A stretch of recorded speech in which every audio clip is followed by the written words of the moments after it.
Hello, আসসালামু আলাইকুম। Bangladesh, USA, Canada ডায়েরির পক্ষ থেকে সবাইকে শুভেচ্ছা জানাচ্ছি। আজকে আমি খুব সিম্পল একটা রেসিপি আপনাদেরকে দেখাবো। বাট আপনারা যখন কোনো কিছু রান্না করে খেতে আলসেমি লাগবে তখন খুব ইজিলি এই রেসিপিটা করে খেতে পারবেন। তো আমি আজকে আপনাদেরকে দেখাবো আলু পরোটা, যেটা আমি বেক করব। নর্মালি সবাই আলু পরোটা তেলে ভাজে, বাট আমি তেলে ভাজবো না। বেকটা আসলে খুব বেশি মজার হয়, সেজন্য আমি বেক করব। আলু পরোটা করতে কি কি রেসিপি কি কি উপকরণ আমাদের লাগছে আমি এখানে দেখিয়ে দিচ্ছি। প্রথমে আমাদেরকে আলু ভর্তা বানাতে হবে, সেজন্য আমি পেঁয়াজ কুচি করে নিয়েছি, ধনে পাতা, এখানে 4-5টা শুকনো মরিচ টেলে নিয়েছি, আর এখানে আপনারা দেখতে পাচ্ছেন আমি স্বাদ মতো লবণ নিয়ে নিয়েছি এখন। আর এখানে আমি 2টো আলু সেদ্ধ করে ম্যাশ করে নিয়েছি। এখন আমি এই উপকরণগুলো আলুর সাথে মেশাবো এবং আলু ভর্তা বানাবো। আমি এখন আলু ভর্তাটা বানিয়ে নিচ্ছি, সেজন্য আমি গ্লাভস পরে নিয়েছি, কারণ মরিচ মেখে নিলে হাত অনেক জ্বালা করে। সেজন্য যারা ভর্তা বানান তারা সব সময় মরিচটাকে লবণের সাথে মথে নেবেন, তাহলে মরিচটা খুব ইজিলি মিহি হয়ে যায়।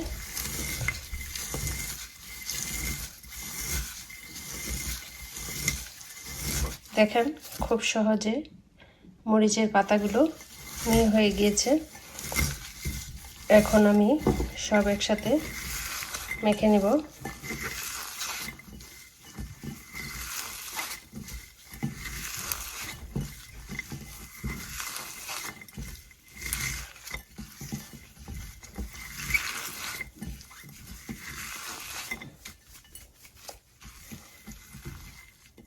এখন আমি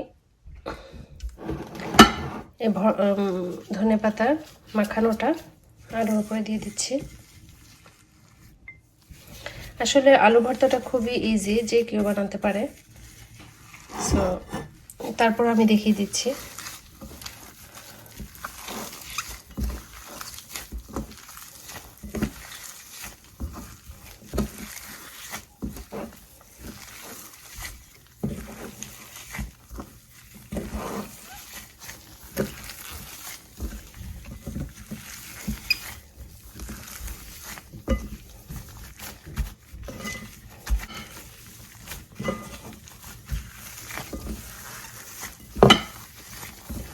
খুব ভালো করে মুথে নিতে হবে, কারণ যেহেতু এটা আমরা পরোটার ভিতরে দিব, ডোর ভিতরে দিব। তো যদি মিহি না হয় তাহলে হয়তো ডোটা ভেঙে যাবে বা ক্লিয়ারলি হবে না।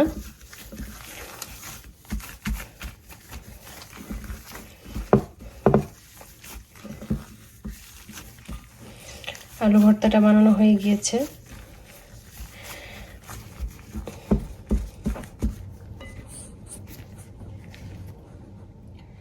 আমি আলু ভর্তার উপরে একটু সরিষার তেল দিয়ে দিচ্ছি।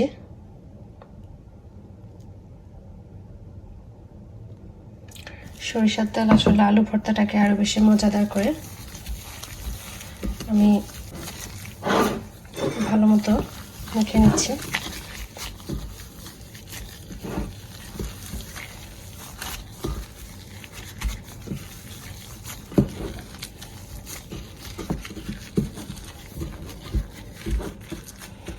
আমার আলু ভর্তা বানানো হয়ে গিয়েছে। আমি নেক্সট প্রসেসে চলে যাচ্ছি, কিভাবে ডোটাকে প্রসেস করতে হয় এবং কিভাবে আলুটা ভিতরে দিয়ে ভাজ করতে হয় আমি দেখিয়ে দিব।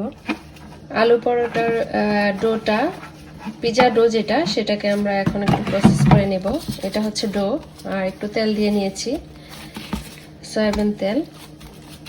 তেলটা দিলে এটা বড় করতে সুবিধা হয়।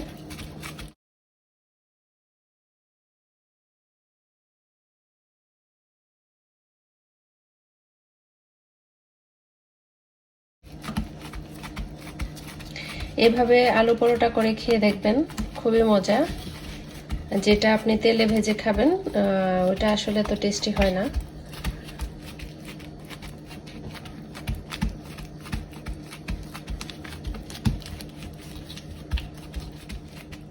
তেল দেওয়াতে খুব ইজিলি ডোটা বড় হয়ে গিয়েছে।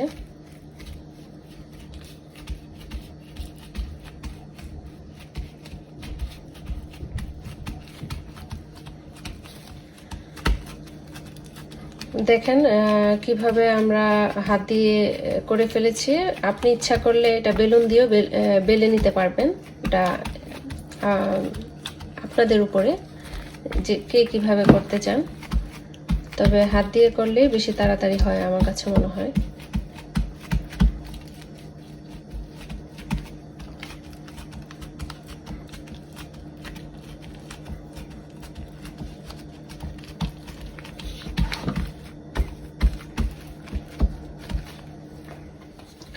এখন ডোটার উপরে আলু যে ভর্তাটা করেছিলাম সে আলু ভর্তাটা বিছিয়ে দিব পাতলা করে।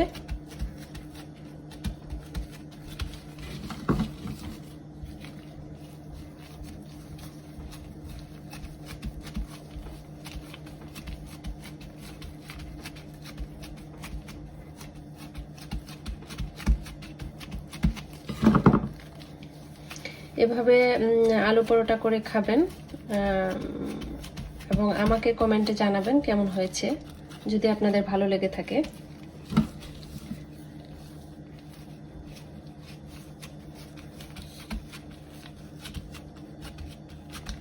খুব ইজি একটা রেসিপি। যদি রাতে আপনার ভাত খেতে ইচ্ছে না করে বা আপনার খুব ইজিলি আপনি কিছু খেতে চাচ্ছেন, এখন আমরা এই যে আলুগুলো ঢেকে দিব হাফ পার্ট দিয়ে।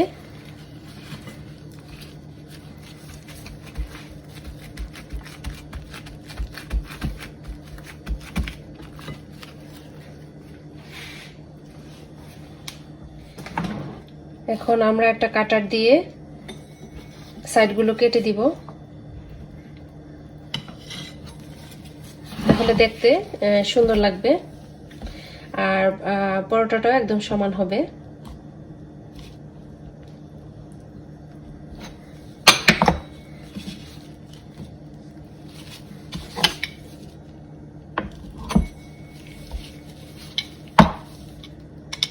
এখন আমরা সাইডগুলো কাটারের উল্টো পাশ দিয়ে সাইডগুলো একটু চেপে চেপে দিব যাতে খুলে না আসে।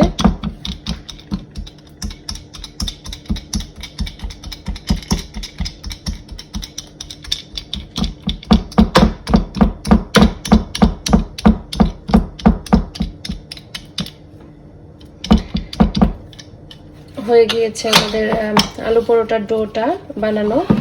এখন আমরা এটা বেক করব। তো আমরা এখন বেকিং ট্রেতে দিয়ে দিচ্ছি। এখন আমরা এটা বেকিং ট্রেতে দিয়ে দিয়েছি।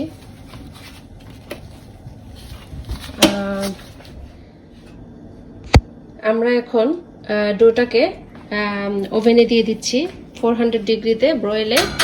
যখন এটা উপর পাটটা হয়ে আসবে, লাল হয়ে আসবে, তখন আমরা আবার বের করে এটাকে ফ্লিপ করে দিব, উল্টে দিব।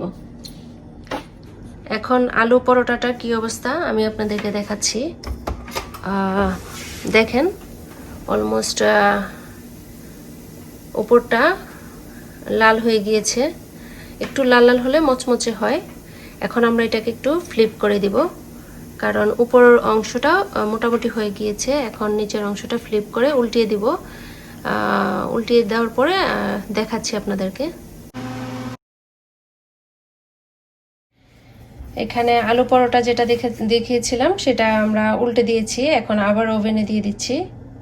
ফিরে আসছি 2-3 মিনিট পরে। আলু পরোটা যাতে ড্রাই হয়ে না যায় সেজন্য একটু অয়েল ব্রাশ করে দিচ্ছি।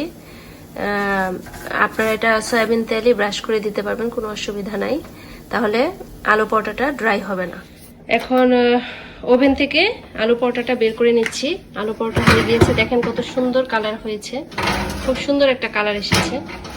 আর এটাতে আসলে এই বেক যে আলু পরোটাটা এটা বেশি টেস্টি হয়, আপনারা বাসায় করে খাবেন। এখন আমরা এটা কেটে দেখাবো।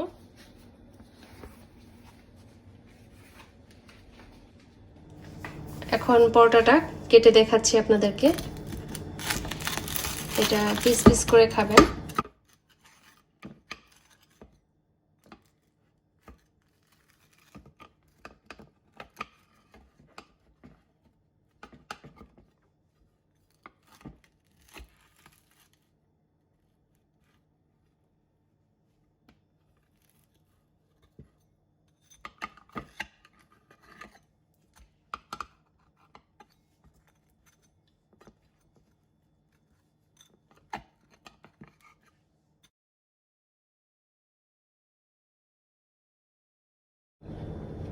এই তো হয়ে গিয়েছে আমাদের আলু পরোটা। আর ডিপিং সস দিয়ে খাবেন। হ্যালাপেনো যে ডিপিং সসটা আছে সেটা আপনারা যে কোনো গ্রোসারি শপ থেকে আপনারা কিনে নিয়ে আসতে পারেন। তো আর পিজার ডোটা আপনারা বাসায় করতে পারেন, অথবা যে কোনো গ্রোসারি শপে অথবা ডিপার্টমেন্টাল স্টোরে আপনারা খোঁজ নিলে ওখানে পেয়ে যাবেন। আর বাসায় এনে এভাবে সুন্দর করে আলু ভর্তা বানিয়ে আলু পরোটা বানিয়ে খাবেন। ধন্যবাদ সবাইকে।